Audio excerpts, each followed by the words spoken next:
Sudah mengkadrunkan diri tetapi ternyata gagal. Mari teman-teman semuanya, semua kebenaran, kemenangan akan tertuju kepada orang-orang yang istiqomah.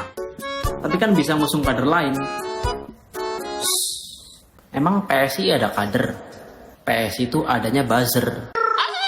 Gak apa-apa, masih bisa nyalon jadi ketua RT atau lurah kebon kosong. Segitunya sampai diusaha-usaha ya. Akhirnya kandas jua. Udah dah, mendingan lo mabar. Hah? Bocah epep. Assalamualaikum warahmatullahi wabarakatuh. Kembali lagi di channel Prayoga Muhammad. Gimana kabar kalian semua? Semoga baik-baik saja ya, dan dilancarkan segala rizkinya. Terpantau sampai saat ini, akhirnya Kaesang gagal nyagup yang berakhir nangis di pojokan. Ya, karena adanya putusan MK yang dimana mengharuskan calon gubernur berusia 30 tahun. Dan kita tahu bahwasanya Kaesang belum memenuhi syarat itu, yang alhasil Kaesang tidak bisa nyagup. Tapi lucunya guys ya, lucunya ini ya, kroni-kroninya atau partai PSI itu malah justru mengatakan bahwasanya selama ini Kaesang itu tidak ingin nyagup gitu. Lah sekarang logikanya gini ya, kalau nggak mau nyagup ngapain harus ngurus-ngurus surat, sampai surat keterangan baik juga kalau dia belum pernah dipenjara, belum lagi spanduk yang di mana-mana itu nyampahin jalan-jalan dan sebagainya itu. Ini kan lucu sekali nih, masa antara anak buah dan bos ini beda ini, gimana coba? Nggak sejalan, ini kan menandakan bahwasanya memang nggak punya visi misi gitu loh, iya nggak sih? Dan kali ini sepertinya netizen puas banget gitu ya. Oke teman-teman, langsung aja kita lihat videonya. Dengan begini PSI bisa ngusung Kaesang.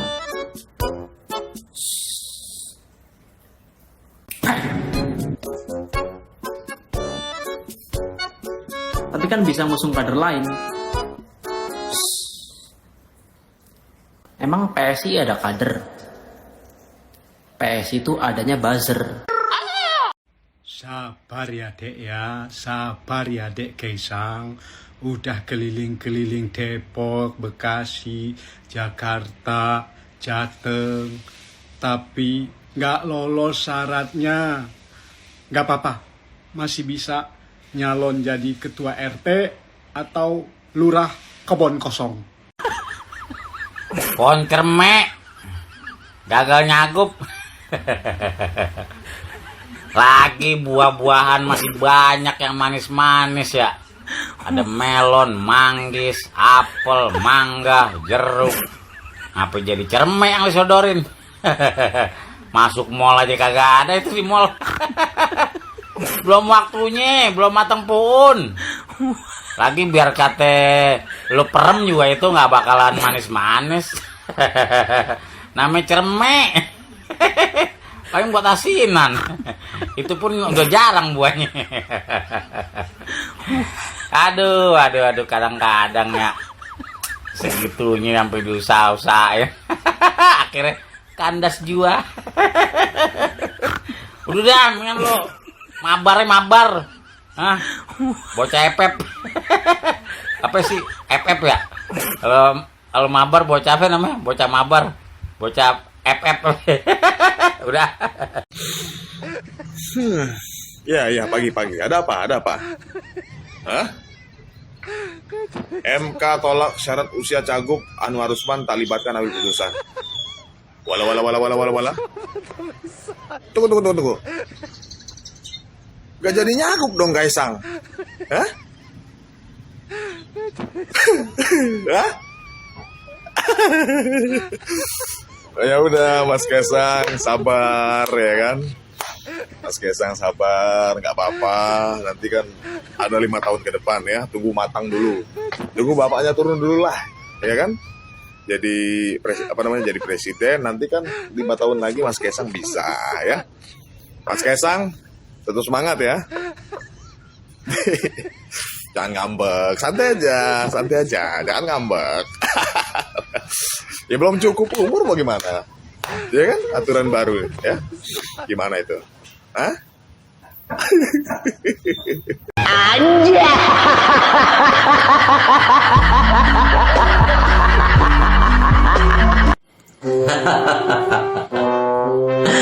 sudah capek-capek menjadi kadrun untuk menjadi cagup promosi di DKJ untuk meraih suara masyarakat DKI Jakarta, tapi ternyata digagalkan oleh putusan MK nomor 70 garis miring PUU garis miring 22 Romawi garis miring 2024. Batas usia 30 tahun itu pas penetapan, bukan pelantikan. Jadi kadrun kasihan sekali, sudah mengkadrunkan diri tetapi ternyata gagal. Mari teman-teman semuanya, semua kebenaran, kemenangan akan tertuju kepada orang-orang yang istiqomah. Tetap berjuang, bukan karena ingin kekuasaan, tapi melihat nilai-nilai. Supaya kita berjuang bukan fanatik terhadap seseorang, tetapi fanatik kita terhadap nilai-nilai demokrasi yang kita usung, supaya bangsa dan negara ini menjadi lebih baik. Fanatik kita, cinta kita bukan kepada pemerintah, tetapi cinta kita terhadap bangsa dan negara. Pemerintah bukan untuk dicintai, tapi pemerintah untuk diawasi. Aduh, bener-bener nangis di pojokan lah pokoknya ya.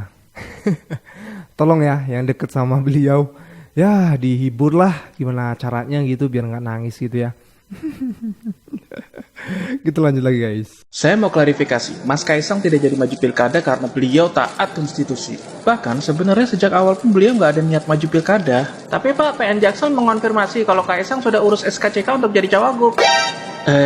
Itu tuh jadi saat Mas Kaisang berangkat ke Amerika, ada kader kami yang inisiatif mengurus administrasi. Persiapan aja kalau nanti Kimples jadi mengusung Mas Kaisang di pilkada. Maksudnya gimana? Antara ketua partai dengan kadernya nggak kompak gitu? Lagi pula kalau urus SKCK diwakilkan, biasanya pakai surat kuasa yang ditandatangani orang yang diwakili kan? Berarti Kaisang tanda tangan dong, setuju dengan pengajuan dirinya ikut pilkada. Katanya nggak ada niat, kok setuju? Nganu, sebentar, sebenarnya Bapak ini jabatannya apa sih? Coba lihat itu detail di jaketnya.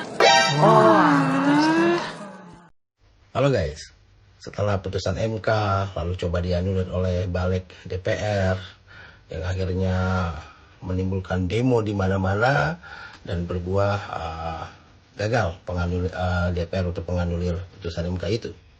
Nah, ada statement dari PSI, dari Raja Juli yang menjelaskan bahwa sejak awal Kaisang itu nggak berminat loh untuk maju pilkada di 2024. Gitu statement dari Raja Juli.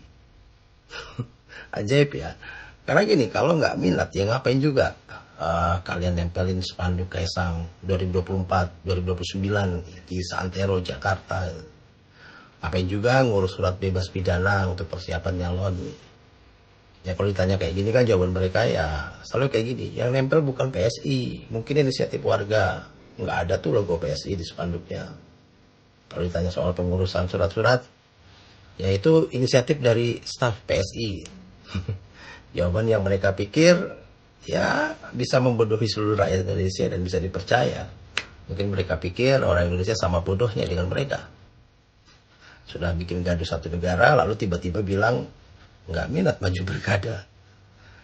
Satu lagi nih, Anda jelaskan statement dari Kaisang yang mengatakan saya siap lawan Pak Anies, saya siap lawan Pak Ridwan Kamil di Jakarta jika masyarakat menghendakinya. Nah ini artinya minat atau enggak? Belum lagi ada pernyataan dari Raja Juli sendiri tuh sebelum putusan MK tuh, yang mengatakan dengan jelas di situ bahwa Partai Solidaritas Indonesia ini membantu Kaisang untuk mengurus dokumen-dokumen persyaratan maju pilgub. Ya gitu deh ya. Raja Juli ini memang ya selalu ajaib kalau bikin statement ya. Oh ya by the way, Raja Juli ini apanya Raja Jawa ya? Salam. Sekali lagi, saya ingin tekankan supaya ditekankan kepada kita, kepada bawahan kita. Jangan pamer kekuasaan, jangan pamer kekayaan. Apalagi sampai dipajang-pajang di IG, di media sosial itu sebuah, kalau aparat birokrasi ya sangat tidak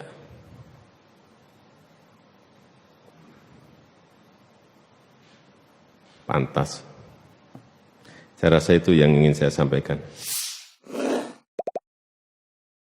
Bang, bahas bau ketek Erina Gudono dong. Menantunya Pak Jokowi kenapa sampai bisa trending? Ini bermula dari satu cuitan warga X, yaitu Mr. Lef06 yang mengatakan, aku nggak suka menjatuhkan wanita lain, tapi semenjak dia seperti Marie Antoniette, kata temen gue keteknya dia bau. Dari cuitan ini banyak saya netizen yang merespon, dan bahkan banyak juga yang membenarkan informasi tersebut. Salah satunya itu mantan rekannya di ajang Putri Indonesia daerah Yogyakarta, yaitu Sania, mengatakan hal yang sama di story IG-nya. Dia mengatakan, orang tersebut beneran bau ketek atau badan. Ini fakta. Jangan tanya lewat DM, capek banget balasin tentang orang ini. Hal menarik lainnya juga dari bau ketek ini, penyanyi sekaligus penulis buku Firsa Basari menuliskan tweet sindiran di X-nya. Jadi kepikiran, susah payah self branding, malah dikatain bau ketek sama satu negara. Fakta menariknya dilansir dari suara.com, pembahasan bau ketek sampai trending di X ini memiliki atensi sebanyak 2,8 juta jumlah tayangan, 24.000 disukai, 3.714 retweet, dan 1.958 quote. Kalau menurut teman-teman bagaimana? Itu jangan dianggap bahwa gerakan mahasiswa meledek anak-anak presiden dan itu adalah suatu perbuatan yang sifatnya personal. Bukan. Tubuh Presiden Jokowi sudah menyatu dengan tubuh keluarganya, tubuh anak-anak presiden sudah menyatu dengan tubuh politik Pak Jokowi. Jadi kalau ada kritik yang bahkan personal sampai soal urusan menghina tubuh atau yang sejenisnya, kita mesti lihat itu sebagai kemarahan yang diarahkan pada tubuh politik dari dinasti Jokowi. Itu intinya, dan tubuh politik itu yang mesti dimintakan pertanggungjawaban tuh. Jadi hal-hal yang menjadi konsekuensi dari seseorang yang masuk dalam wilayah publik yang dia akan disorot habis-habisan. Jadi soal kemewahan misalnya, itu bagian dari tubuh politik kekuasaan, pamer-pamer flexing barang mewah, mondar-mandir dengan jet pribadi, kan semua itu yang kita mesti baca sebagai kemarahan terhadap tubuh politik sebuah dinasti. Itu intinya. Nah, kita tidak ingin itu jadi semacam kasus khusus, karena ini kasusnya ada di mana-mana tuh, dalam banyak hal. Imelda mengkoleksi sepatu segala macam tuh, beberapa jauh sebelum ini ada soal Evita Peron segala macam kan. Juga hal-hal yang memungkinkan kita melihat politik itu sebagai satu jejak baru dalam politik Indonesia, itu mulai memperhatikan perilaku dari mereka yang diberi mandat oleh rakyat tuh. Jadi itu saya kira poin yang mesti kita ucapkan terus-menerus, bahwa yang kita sasar adalah tubuh politik dari dinasti itu, bukan person per personnya. Ya, jadi begitu ya teman-teman semua. Karena sudah melekat nih antara Bapak Presiden, anaknya beserta dengan mantunya. Apalagi melihat kemarahan publik yang sangat luar biasa dan melihat status ataupun media sosial dari mantu Presiden sendiri yang memamerkan sesuatu hal yang sangat jauh dibandingkan dengan masyarakat ya, seperti kemewahan gitu. Apalagi memang dulu Presiden Pak Jokowi ini merakyat ya kan. Banyak orang yang mengatakan merakyat gitu, dekat dengan rakyat. Jadi rasa-rasanya sulit jika harus melihat anaknya yang berfoya-foya pamer kekayaan. Oke teman-teman, kita lanjut lagi videonya. Cara ngobrol ambil pejabat. Halo Pak, selamat sore. Nah bener, emang pejabat nggak pernah dengerin rakyatnya. Tapi aku tahu gimana caranya buat didengerin. Halo Pak, jadi saya punya proyek. Selamat sore. Itu jawabannya tadi Pak. Tapi nggak apa-apa, seenggaknya saya didengerin. Jadi saya itu punya proyek Pak. Proyek apa? Proyektor.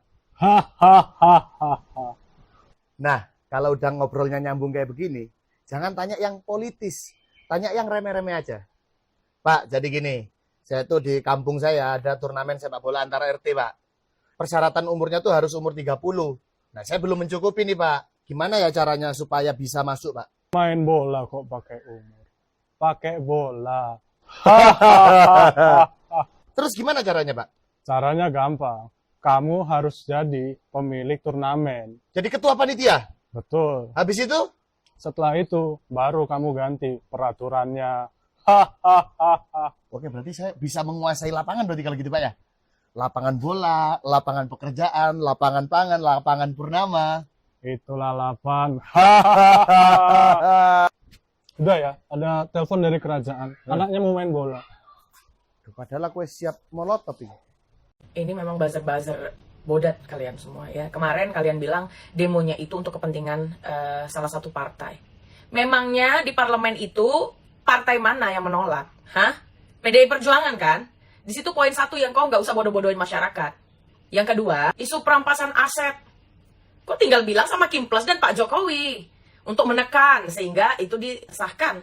Yang ketiga, ini mahasiswa atau preman, kok demonya brutal sekali. Menurut Anda, kalau orang emosi itu harus bagaimana? Harus nyanyi-nyanyi di sana gitu. Kita aja ngelempar mereka pakai botol, dipukulin loh. Ada yang matanya hilang, ada yang ditangkapin, ada yang ditendang, dipukulin. Gue nggak mau memojokkan salah satu institusi lah. Tapi pada faktanya, kalau nggak demo ini pun banyaknya kok kasus Rudiana aja orang dikasih minum air seni kok, digebukin kok. Jadi nggak usah cerita anarkis untuk para pendemo lah kalian. Namanya orang emosi. Memangnya yang sudah dilakukan oleh oknum-oknum pejabat bangsat itu apa? Sesuatu yang membuat kita sumringah gitu maksudnya. Jadi kalian tuh bazar-bazar nggak usah lah apa ya menggiring-giring opini. Oh, ketar-ketir sekali kalian sepertinya. Kalau Bapak Anies Baswedan diusung oleh PDI Perjuangan, lalu kalian menggiring opini bahwasannya demo kemarin untuk Anies dan PDI Perjuangan. Otak kau dipakai. Ya cara berpikirnya bagaimana? PDI Perjuangan harus mengusung lah kadernya. Terus kalau yang diusung Pak Anies, kenapa memangnya? Memangnya perbuatan mereka-mereka yang banyak itu untuk menjegal Bapak Anies Baswedan dan PDI Perjuangan itu nggak patut dipertanyakan. Sama aja kan kejadiannya kalau misalnya itu semua disahkan, yang maju siapa? Si Kaisang kan? Jadi berarti pengesahan RUU itu untuk siapa? Untuk Kaisang gitu maksudnya? Pakailah logika kau Bazar. Ya, namanya Bazar itu memang sulit mau dikatain karena memang beliau Bazar-Bazar ini disewa ataupun dibayar untuk membuat playing victim lah ya intinya ya. Jadi ya tetap semangat aja lah teman-teman semua, oke? Oke, gue rasa cukup ya. Jangan lupa untuk berikan komentar dan kritikan kalian di bawah ini. Jangan lupa juga untuk like, subscribe channel ini. Sekian dari gue Prayoga Muhammad. Wassalamualaikum warahmatullahi wabarakatuh.